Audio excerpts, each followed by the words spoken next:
Today on the Button Up Podcast, we have Teddy Baldassare from the YouTube, Instagram channels. Teddy Baldassare, welcome. Thank you so much, John. Brock, it's a pleasure to be on. Absolutely. So we like to start off early in the phase. We're both Midwest guys, and we want to learn a little bit about your backgrounds. We'll talk about your YouTube channel, because I think of you as like a watch channel, but I also like the videos you do on the fashion industry in general. You got a watch strap line you're going, so I really want to dig into each of those. But let's start off with where you grew up and how you got here. Yeah, for sure, man. So I'm 24 years old. I grew up in Cleveland, Ohio, east side suburbs, so represent that. I went to the University of Dayton for undergrad, I guess starting back from square one, kind of probably where the beginning stages of me loving content. I was one of the an early adopter of YouTube. I remember being in like sixth grade watching YouTubers, I was watching like Shane Dawson, Philip DeFranco, a guy I still watch today. And I just fell in love with the platform. And I just eventually, I always knew in the back of my mind, I'm like, I want to create content. That's really what I love to do. And fast forward now to probably the second component of how this all came together was high school. I definitely had a pretty, I'd say maybe bipolar experience in high school. There were a lot of ups, a lot of downs. One of the downs was when I just constantly struggled with my weight. I was around 225 pounds. I just honestly hated the image of myself in the mirror. And I remember losing 75 pounds. I got on the treadmill one day after being in gym class and being made fun of because what we would do at the beginning of gym class was, oh, you have to do 10 push-ups. Let's do our warm-up. And I couldn't do one of them. And I just remember being ridiculed to the very point where I was like, you know what? I'm done with this. October 10th, 2010, let's make a change. So that day, I'm like, all right, we're gonna work out every single day. And then I say 6-7 months later, 75 pounds down. And I got really into working out and lifting. But once I got to the end of that, I also realized that it doesn't really matter what image you're reflecting out to other people for your own internal satisfaction. Of course, how you portray yourself means a lot for other people, but that internal satisfaction and actualization that I was looking for wasn't able to be achieved through just losing weight. So another thing that I gravitated towards was getting into style and just dressing the best way possible. That was something I always kind of clung on to in college, but I always had limited money and resources to do it as a college student. I think many people can understand that. And once I got out of school, I started investing more into my wardrobe. And now looking back in hindsight, I realized I could have started much earlier if I just would have thought about building a wardrobe more effectively. So how the whole YouTube channel started was I got into digital advertising first out of school, and then I eventually made my transition into a software startup. I'm a pretty entrepreneurial guy. I studied that in college as well as communication. So this whole digital content entrepreneurship thing kind of followed me for a while. And one day I was just sitting in my room and I was looking around. I wanted to create content, but I didn't really know where to start. And I look in my closet and I'm like, I'm interested in that. I see all my clothes there. Then I look over at my watch box. I'm like, I have a pretty well-developed watch collection. I'm also into that. And I'm like, you know what? I have something here where I can at least start with. It might not be the eventual end game, but it's certainly a passion of mine. So let's put out a video. So I had a watch collection. It's pretty well developed. I think, I was really interested in just looking at other people's, collections and videos. That was the type of content I enjoyed watching. So like, why not just do, the own thing from my own collection? So I put that out on the internet and didn't really have any expectations for it. In a couple months, it got a few 10,000 views. And I'm like, oh, interesting. Let's keep going with this. Put out a couple more videos. And then gradually over the last 6 to 8 months, I've been able to, I think we're about to pass 10,000 subscribers. And it was just kind of luck, to be honest, and just being able to put out some content that I was interested in. So that's a little bit about me and kind of how this all came to happen. Yeah, now when you decided, I would like peel back a little bit, when you decided to go and, you wanted to lose some weight, is that something that you turned to YouTube at that point? Because I know today there's a lot of fitness, but what were some of the details that you were like, all right, now I'm going to make this big change? Yeah. You're actually pointing out a really good point as well, in the fact that I was an autodidact, completely self-taught in that area. I originally went to school for exercise science, and YouTube was one of the key foundations for me learning more about just how to work out, how to lose weight. And I was absorbing just a ton of information. I found the platform so helpful. And I think just using that experience and realizing how valuable it was for me, I'm like, I think subconsciously I realized if I could do that in other areas and help other people out in avenues that maybe I have some information to share in, that might be something good for me to pursue. So I think that's a good point. Yeah, that's definitely a way in which I kind of got started and was able to just develop enough a knowledge base to go ahead and go forward in losing that weight. In a similar vein, when you started getting into style and watches, were there any like channels or websites or magazines or influencers, for lack of a better word, that you were following, or that maybe when you started your channel you kind of wanted to emulate? I mean, I pull inspiration from a lot of different places, in and out of the watch space. Honestly, I'd say one of my biggest inspirations is Philip DeFranco. I think he does it so well when it comes to compartmentalizing information and always keeping the content moving. One thing that I always notice, there's a lot of watch YouTubers that, of course, I like a lot, and I watch their content as well as I watch your guys' content. So I'm really happy to be connecting with you guys. You guys certainly had some effect on me developing my own style, and loving your guys' reviews and products you guys push is really helpful for me. But one thing I noticed, at least in the watch and sometimes the style space, was there's a lot of rambling, and the type of content that I like is just to the point, a lot of brevity, and just keeping the content moving at all moments. And that's kind of where I bring in Philip DeFranco, because I think he does such a fantastic job of always just making the point, moving on to the next piece. There's always some type of content that's keeping you engaged. And that's kind of what I like to do with my content. If I am questioning whether I'm rambling too much or I'm talking too much, I already know the answer, so I just shut up. But that's probably where I get the most inspiration from. Yeah, I totally agree about Phil DeFranco. Like, I think no matter whether or not you like the guy, his editing and his delivery is so dense. Like, there's so much data in however many minutes his video is. I've actually tried to change my editing and delivery style to be a little closer to his in terms of like signal to noise ratio. So yeah, I'm with you on that one. Yeah, and that's a good point too. I mean, I've been following him since like 2006. I mean, or whenever he started making videos, and he's always kind of had that. But I think he's really found like a home now, and just his type of content. And he's doing some really cool things. So big inspiration of mine for sure. When I think of the part of his success, and you can see that is in his like growth and his sustainability, is he's really like trained the audience into being used to the jump cuts, being used to the keep moving. And so I think there's like a whole generation of YouTubers, and myself, all three of us included, that are just like, that's how you do it. Yep, that's right. And that's how people absorb content now. They expect that. Yeah, totally. Now, when you started your channel, I know it was kind of an experiment and you were already involved in other entrepreneurial endeavors, but did you have any, I guess, idea that it might be something you could do full time, or any desire to do that? Or maybe after that first video did pretty well, did you think, hey, maybe this is something I could do? Yeah, I actually did. I think content's always been something I've loved to do. And I think I always approach my content with an entrepreneurial mindset. Like, how could I potentially monetize this in a really tasteful way? And I think being a entrepreneur was something that always enticed me growing up. I totally grew up and had little side hustles here and there throughout college, high school, and like I mentioned, I kind of studied it in college, but I'll save my thoughts on studying entrepreneurship for another podcast, because that's a long-winded one. I did, start seeing like, all right, you know what? I think you definitely can have an avenue to monetize this, and just seeing what my interests were in content.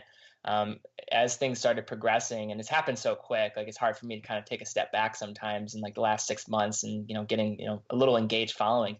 It's really cool, and thinking about hey, there could be a way to make this a living for myself. It definitely crossed my mind. Maybe not at the the original point. I think I just wanted to go have fun and do something that I enjoyed.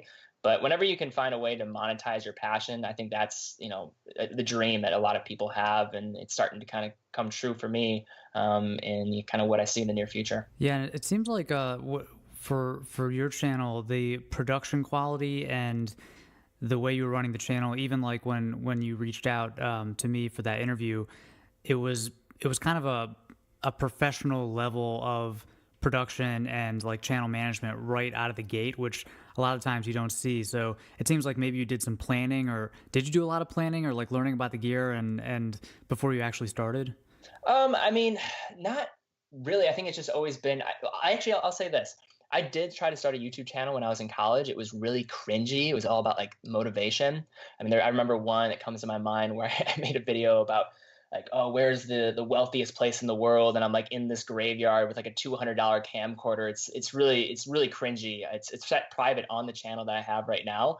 But I think there was a process where I always liked video, and I think another important backstory is I do have a background originally in digital advertising, and actually one of my buddies who owns a production company, he may have been the guy that reached out to you guys, Mike.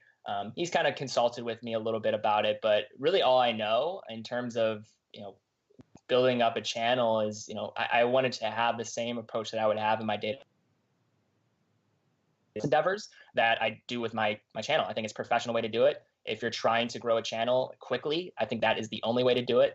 So that was just kind of my approach. Like, how can I just come off in a professional manner? At the point when I would reach out to you guys, I mean, I had what, like 1,000, 2,000 subscribers. So I had to at least get your attention in some way. And I think just being persistent and following up and, just being professional in the ask and, just showing that you have some proof of concept before it. I think I had one interview to show at that point. I knew I could at least be like, all right, I mean, this might be enticing enough for them to get on. And thankfully enough, you guys decided to take the plunge. So thank you. Yeah, and I want to touch on the video series because I like doing it, and I like you just did, Aaron Marino and Antonio. But when talking about being professional, you also work a full-time job at a startup, and you balance that with YouTube. So how do you manage your time a little bit, and then also, how do you see that mix as you move forward? Yeah. So a lot of things shaking up for me right now in that department. First, though, it's been helpful to work at a company where I can work remote, kind of dictate my own hours, which is helpful as long as I get my tasks done. I'm pretty free about that. It's total millennial type workspace, as you probably expect with a startup. So I'm thankful for that. But I mean, it's just a lot of weekend work, man, a lot of night work where a lot of people at my age especially want to go out and have drinks and party. I kind of sacrifice that. Of course, it's just opportunity cost at all moments. And it is hard finding the balance. I mean, you always have to be like, all right, how can I get my workout in? How can I, get the stuff I need done at work? I need to even think about commuting to work, most days. So it is difficult. By no means. I think a lot of people, they don't really see behind the scenes and how it is a time investment. Even to get out one video, like the amount of editing that goes into that, thought that goes into that, writing. I mean, I don't get in front of the camera and just wing things. I like to at least come from a stance of knowledge before I go out and put something online. So it's difficult for sure. And then just kind of what's next for me when it comes to where I kind of see the steps going. I actually went ahead and I'm going to be taking the moving to work with back in digital advertising with my one buddy who's kind of been assisting me in some regard when it comes to this content, or at least kind of providing some guidance on how I should shoot it, how I should edit it, light it, and everything like that. Going to be working with him, so I'm actually moving from the company I was currently at to there, and I'm going to have a kind of a more accommodating role. I do front end, do sales. This one would be more of an account manager role, so it'd be a little bit more flexible for me. But I mean, with the watch straps coming, and I'm working on some other things to get money in the door. Hopefully, we can kind of get this expedited pretty quick, where I could just be full time. That's awesome, man. That's exciting. I wonder if you could walk us through a little bit of your actual process when you're producing a video, because I know everybody does it differently. And like, do you script it out, or like what does it look like? Oh, I definitely script it out. So I have an outline that I just kind of go through, just setting it up. If you go through my videos, you can kind of see, I always have a similar format that I go through, kind of, get the hook at the beginning, get them interested, present who I am, and then I will kind of leave, kind of the outline of like what we're going to be talking about in the video, hit the intro. But before that even happens, I always do research, fill out that outline, and then I kind of use that as a talking point, just, little bullet points, just as you're giving like a speech in class, so there's my public speaking classes coming into play there. And just shoot the video. Usually can get that done quickly. So I save my time a lot in the edit and when I'm shooting, because I take some time on the pre-production side. So I always try to put most of my time in that effort, and then the last effort of shooting it and then editing it is a little bit smoother. So that's usually my process. Heavy load on the front end, just getting the research, getting everything I'm going to kind of say in order, and then just shooting it in very, very quick manner, and then editing it. Yeah, I love that. That's similar to my process. I used to try to do it where it was like less work on the pre-production and kind of try to make up for it on the back end, and it's so much easier to do that work up front. Yeah. Yeah. So we've been talking about kind of the business side of things, but I have to ask, the three of us are all into watches. When did you, and I know you've talked about this on the channel, but for people who don't know, when did you start to fall in love with watches? It's kind of funny. What really got me into watches was an Apple Watch. You wouldn't think it, because most people, when they hear Apple Watch in the watch community, they're like, "Oh, the Antichrist, get away, don't touch." But when I first got an Apple Watch, I remember looking down at it. I'm like, it's cool, but I can't really justify having a watch that I really only use for working out. But once I sold it, I was like, you know what, I like the having some presence on my wrist. So what I started doing was, learning a little bit more about watches. I started, buying watches. Of course, a lot of them were the fashion watches that we were bombarded with a lot, especially on YouTube, which, I mean, they serve their purpose for me. But eventually I kind of wanted something more. I wanted something of history. I wanted to learn the history of horology and, what is, a timeless timepiece that I could wear. And I just started, really diving into it a bit more. Guys like TGV, of course, really paved the way in this space for that. And Christian from Theo and Harris, who I know you guys both know as well. Two guys that, did a lot of great stuff when it comes to the YouTube content of things. But, even on myself, going on Hodinkee, just reading a lot of different articles about different watches I could buy. And all that kind of came into the culmination of me developing my own collection, of course, with influence from a lot of different places. But once I put out that video, I was at a point where, like, you know what? I figured out what watches I like, what watches I don't like, but I'm just going to use this as a kind of a screenshot of where things currently are. And I put out that video with almost the intention of knowing that the collection was going to change. And it's cool to have like a documented timeline of where my collection has gone and kind of the progression of it.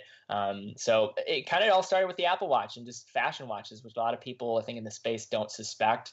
But I just from there fell in love with them, and even kind of led to me to discovering a family heirloom that my family had, and from a great grandfather of mine that I'm named after. So that was kind of the seal of the fate of me being in love with watches, and I don't see that going away anytime soon. Yeah, it is. I feel like a lot of people, and especially like our generation, kind of got into it in somewhat similar path where you just like started with a lot of these lower priced, entry level fashion watch brands, which I think actually TGV did a video about this where he was kind of saying like you have to give some credit to these brands for getting younger people into watches in the first place. Yeah, and I feel the same way, because I think the first watch I started wearing regularly was like from the fifth, and I still have it. I don't wear it anymore, but I do appreciate them for getting me into watches. These guys are great at digital marketing. Like, there's no doubt about it. Like, I admire them from a business aspect. I mean, I see their retargeting ads. They hit me all the time. I'm like, oh my gosh, these guys are relentless. I love it. As a guy in sales and marketing, I respect the hell out of it. But yeah, I think, just it's a great way to just get involved. I think it's a win in the entire watch community. I think I don't know if I have a popular opinion in this, but for people to at least maybe start there, it's not the worst thing. Have them ask questions about, hey, why do you like this watch? And, start educating them a little bit more about just the history that is, watchmaking. You might end up, getting somebody that one day might own like a Rolex Submariner. Like, I think those people that are buying the fifth watches could very likely be the people that keep this hobby alive going forward. And I think it's important to be accommodating to those people that are coming in and not be a snob saying, oh, you have a little fashion watch, that's cute. Like, no, I think that's pathetic, and it doesn't get us anywhere, and it's detrimental in a myopic view of how we can progress this forward as a hobby and as a fellow enthusiast. I know. I think I have said in a video that I credit Daniel Wellington with getting me interested in watches, because I just like the design, and now I've kind of progressed that way. But so now one of the things you're really focused on, and I like, you have this like watch strap project where you're trying to build I don't know if you're trying to build a brand, but you're building watch straps based on your audience feedback. Can you talk about that a little bit? Yeah. I think what's been really crucial for me, and I mean, I know so much. I have 10,000 subscribers, but I think what's allowed me to be successful to this point has been my engagement with my audience. I think when I tell people that I respond to like every comment, and I'm going to continue to do so as long as it doesn't become to a point where I am completely overwhelmed and consumed. I want to keep doing that, or at least find other ways in which I can connect with my audience, because without them, I am simply nothing. I'm just a guy talking to a camera with some interest and maybe some nice things to say.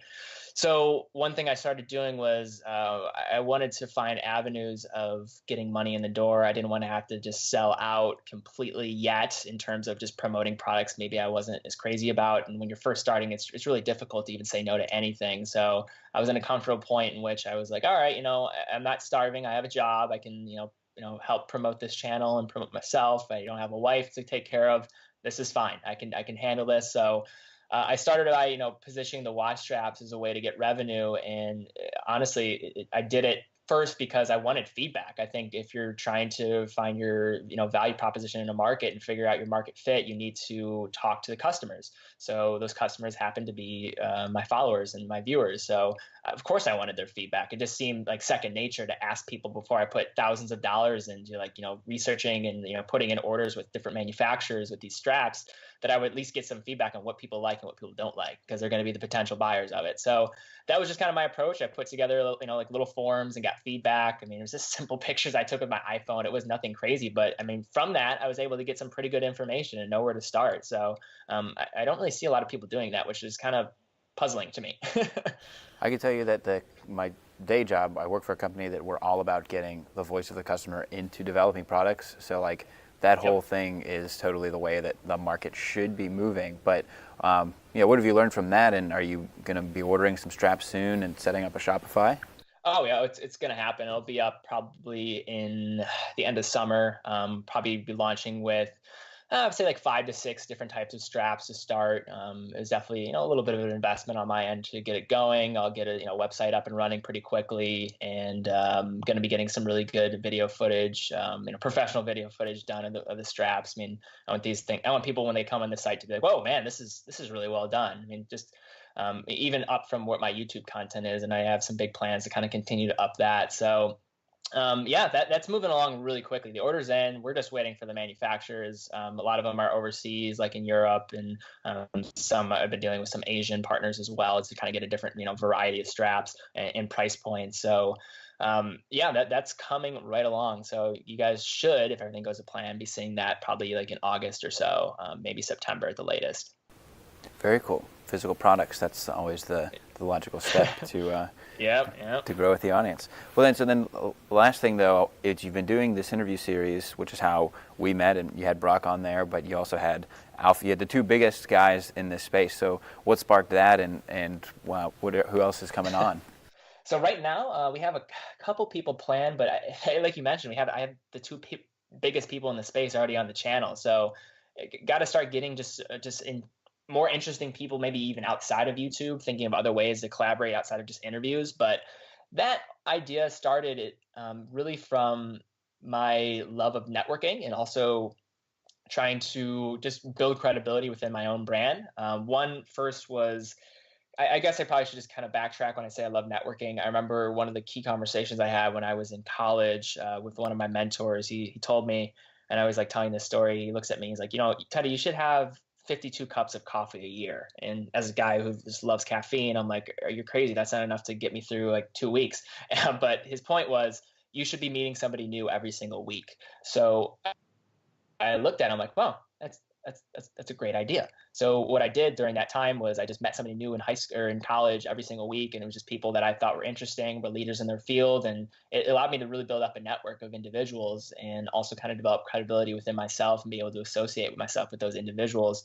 So I thought, let's do the same thing with this, YouTube community. There's a lot of guys out in here and women that are doing some really cool things in the space. I'd love to connect with them. I've been even fans of them for some time. Let's just reach out to them and see if they're just willing to just share their story. And that's kind of how I positioned it. And it also allowed me to just meet some cool people. I think that if I didn't do that, I wouldn't be having the opportunity I am right now to talk with you both. So it's really cool. It's really cool that it's kind of happened. And I didn't expect it to happen that quickly, where I'd be able to get, people like yourselves and then Alpha M and Antonio on the channel that quickly. I mean, it was just something we put together in probably like, 2 or 3 months ago. And people have just been saying yes, because I think I've just been persistent. And I think my content speaks enough for itself, where people are like, yeah, I think that's a good idea for me to come on. I do think that there is a uniqueness in the menswear category specifically. I know, Brock and I have talked about it's a little bit catty in some of like the fragrance in the watch spaces as you get really niche, but the accessibility of an Aramorito or an Antonio, I think is really unique. And the fact that they want to come on, that really stems out of Antonio's view of the whole group as being like, look, if there's more people doing this, it's better for all of us. And so that's right. I really appreciate them doing that. So now, we do have a rapid fire session, but you've also teased that you're going to possibly change your name of your channel. Have you made developments on that? Again, that was something I threw out to the viewers as a potential opportunity, with just the type of content that I'm creating still kind of being, it's encapsulating mostly watches, but I still want to talk about style. I'm doing some style videos coming up. So it's tough to know where the channel sits. So I don't know if I'll make a move on changing the name right now, but it could happen. It could happen. I got a ton of feedback. Like a lot of people filled out the form. It's crazy amount of engagement. I mean, like hundreds and hundreds of responses in all these forms that I throw out. So it's a really good sample size that I get and a lot of good ideas. But we'll have to wait and see about that one.